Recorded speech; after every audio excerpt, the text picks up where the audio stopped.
Ny faharoapolo hatramin'ny fahaefatra amby roapolo ny volana aprilo avy izao kosa no anatanterahana ny foaram-boky isan'ny lohahevitra goavana nondraisina ao anatin'izany foaram-boky izany moa ny hoe zaza tia mamaky boky anio olombanina ao amin'ny rampitso.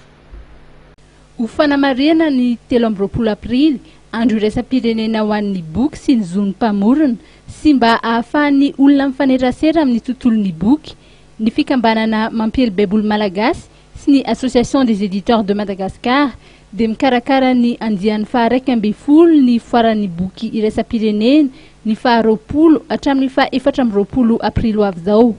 Nisy ny fampafantarana izany hetsika izany izay nitanterahana teny amin'ny site Tambatonakanga. Io foaram-boky io dia mikendry indrindra ny ampiona, ny mpanoratra, ny mpamorona, ny mpikirakira boky, ny trano famoahana ary ny mpamaky indrindra. Ity no andian'ny faha-raika amby folo amin'io foaram-boky io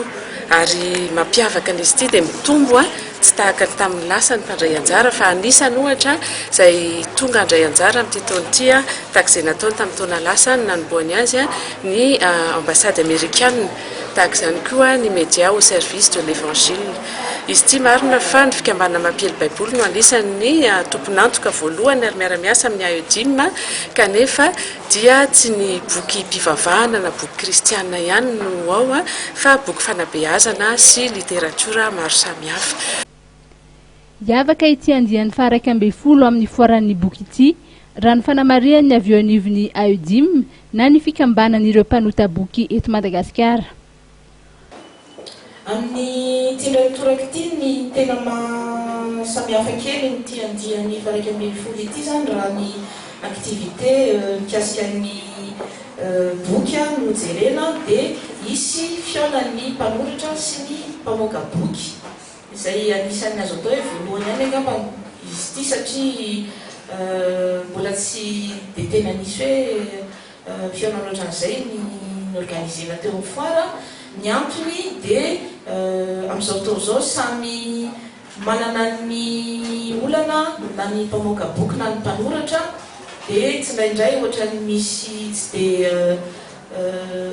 fahatokisana loatra amin'ireo sehatra anankiroa ireo ka ny antony anaovana io fiaonana io zany dia mba ampalalana ny tsirairay na ny any mpanoratra na ny atỳ mpamoaka boky inavy moa ny sakana ary inona ny fiara-miasa azo atao mba anatsarana ireny sakana ireny ary ampiroboroboana ny asa soratra avoaka zany satria na raha mijery fotsiny tsika ny eo amin'ny sehatry ny boky avoaka ho an'ny ankizy zao dia mbola vitsy.